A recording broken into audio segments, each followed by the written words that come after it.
What's going on, guys? This is Joe Young coming at you another video for the week. So this week I have some bad news and some good news. I guess from the title you guys can probably figure out what's going on. So the bad news is actually I have to tear down every single tank, like everything, not like one or two. So before I was actually planning to only take down a couple tanks just because of just upkeep, maintenance wise, and just time that I couldn't really put towards those tanks. And I understand that I probably could have gotten away with probably just doing, a monthly water change or whatnot and just keeping up the tank, but it was still another tank that I had to take care of. And I felt kind of bad for any fish or anything that was living in there if I didn't take care of the tank for like a month.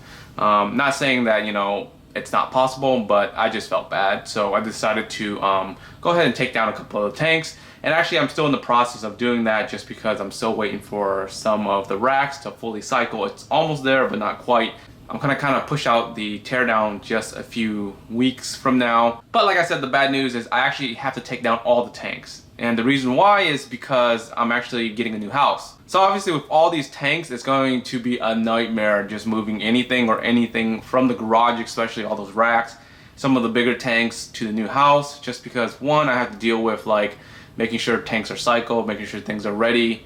Oh man, I'm running through scenarios. My head is just going to be a nightmare just taking down everything and moving everything over, especially with plants, with like substrate. Oh, it's just going to be horrible. And especially, I have a bunch of furniture in the house, a bunch of stuff, junk that I have to kind of pick up and move, already. And yeah, it's going to suck. The good thing from the move is with the new house, it's about the same size house that I have right now. So in terms of space, it's about the same, but there's a few things I want to change up. I want to make it a little bit more organized in the new house.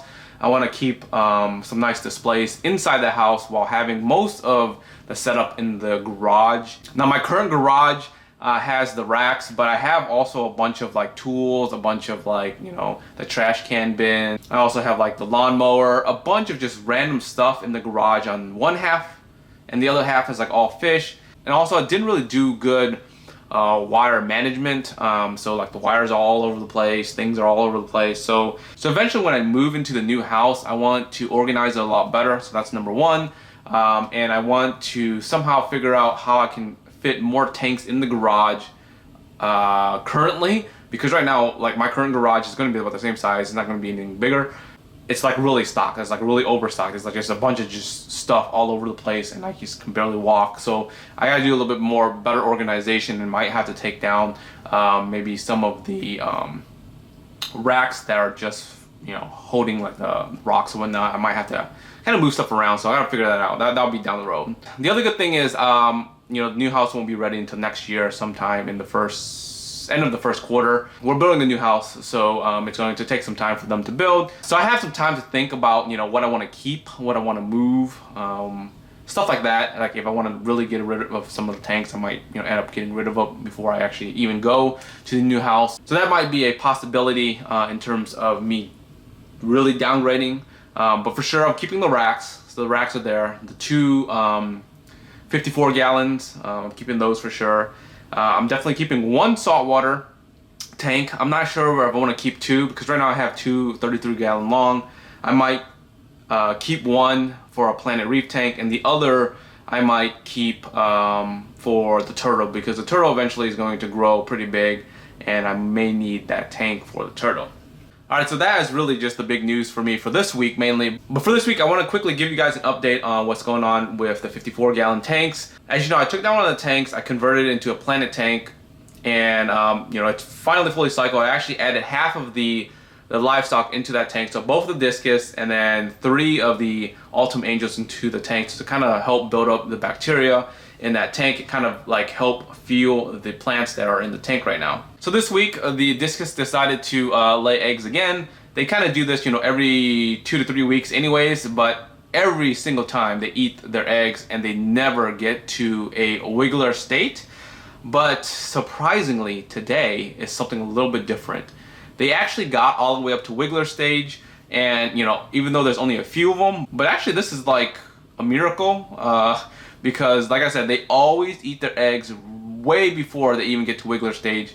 And actually I'm looking at these guys, and they're actually fanning the little guys, and they're actually not eating them. So crossing my fingers, I know I say this all the time for this pair, but like this pair literally went through a year of just straight killing every single, you know, baby, every single fry. So, you know, my hopes for the pair and actually getting like fry and actually raising them up completely was like really just way downhill. I was just like, man, you know, these guys aren't gonna get, you know, anywhere near, you know, wiggler stage.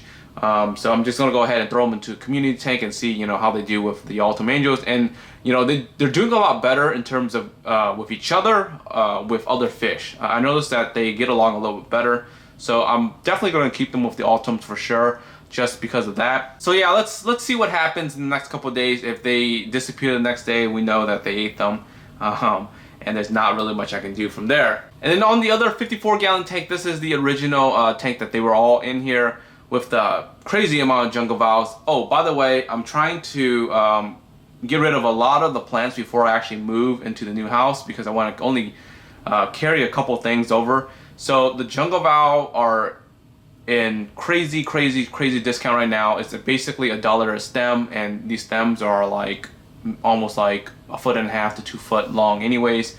Really nice jungle valve. These are the leopard species of the jungle valve, so they have like these spots on them. They look very nice. So if you guys are interested in helping me, you know, get rid of some of these plants here, the jungle valve are in a huge discount, basically $1 a stem.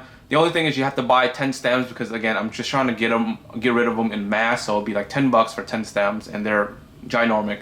So if you guys are interested, make sure you guys check out Aquatic to go ahead and order some jungle valve. Anyways, a quick update on this tank. Eventually I'm going to move the rest of the angels into the other tank so that, you know, they're all together in a nice school and family. And then for this tank, I'm actually converting this tank into a nanofish planet tank. So keep an eye out for that video. I'm probably going to convert that tank before any of the moves, just because I want, you know, the fish to be established, the plants to be established, and you know, the move next year will happen, but I won't tear down any of the tanks, or I actually won't start any new projects until the move, and obviously that move is going to be horrendous. Anyways, that is the quick update and announcement for the week. If you guys aren't subscribed yet, make sure you guys are subscribed. And like always, until next time guys, peace.